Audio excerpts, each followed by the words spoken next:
to a Atreyu News. More from Red State Watcher. Breaking. First Lady Melania Trump makes major White House announcement.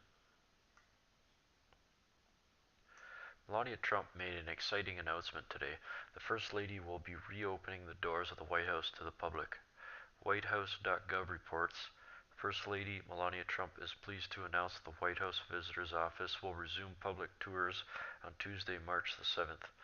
I am excited to reopen the White House to hundreds of thousands of visitors who came each year. The White House is a remarkable and historic site, and we are excited to share its beauty and history. I am committed to the restoration and preservation of our nation's most recognizable landmark.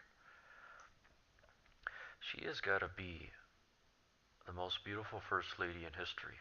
I'm kind of curious to see if there'd be one even more beautiful, but I doubt it. Oh, of course we knew this would happen.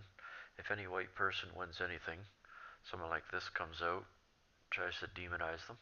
JLo's Grammy Meltdown. I'm sure this will be good. If you missed it, and I hope you did, because nobody should have to subject themselves to 3.5 hours of mind-numbing noise pollution of mainstream music, Jennifer Lopez, during the first few minutes of the Grammys on Sunday, came out on the stage and looked like she was going to cry, and said that never before in history are the celebrities' voices needed more. It is about the music, the words, and the voices, how they move us and inspire us and touch all of our lives. At this particular point in history, our voices are needed more than ever.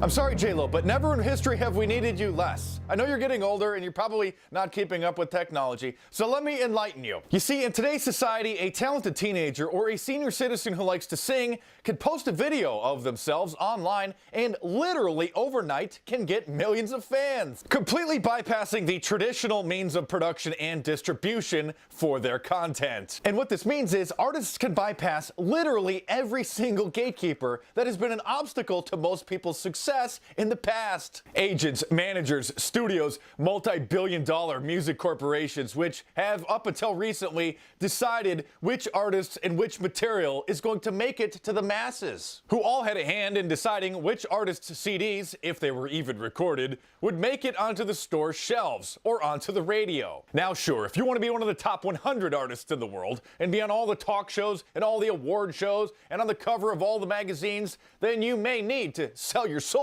to one of these scumbag blood-sucking corporations. But the pie is so big that if you're talented and driven, just a small little slice of it can mean a fantastic career. And what anybody who is unfortunate enough to become an A-list celebrity would never tell you is that it is actually a curse, not a blessing. So Jennifer Lopez and all the other liberal lunatics that have sold their soul to Hollywood for their fame and fortune, we don't need you. We don't want you. In fact, there's over 2,000 YouTube channels with over 1 million subscribers. Your industry is failing more by the day. We don't want to hear you. We don't want to see you. And every single day, you're becoming less and less relevant. I'm Mark Dice. Thanks for watching. Subscribe to my channel if you're new and check back for new reports. I got another video or two that I think I might do on the Grammys, so stay tuned for those and new videos every day. So I'll see you soon.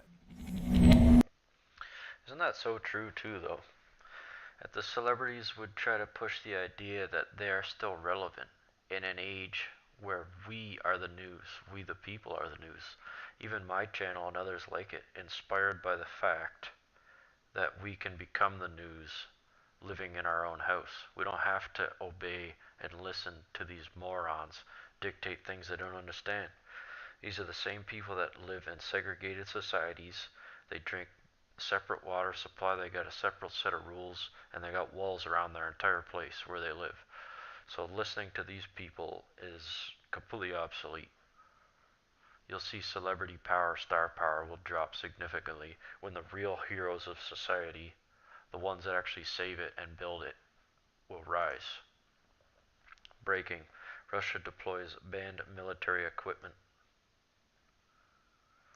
Russia has just deployed an IRBM, which was banned in 1987 as a part of the deal which helped end the Cold War.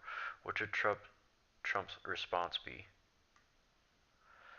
Well, I would say first, let them do as they please. Number one, they got the GDP of Italy.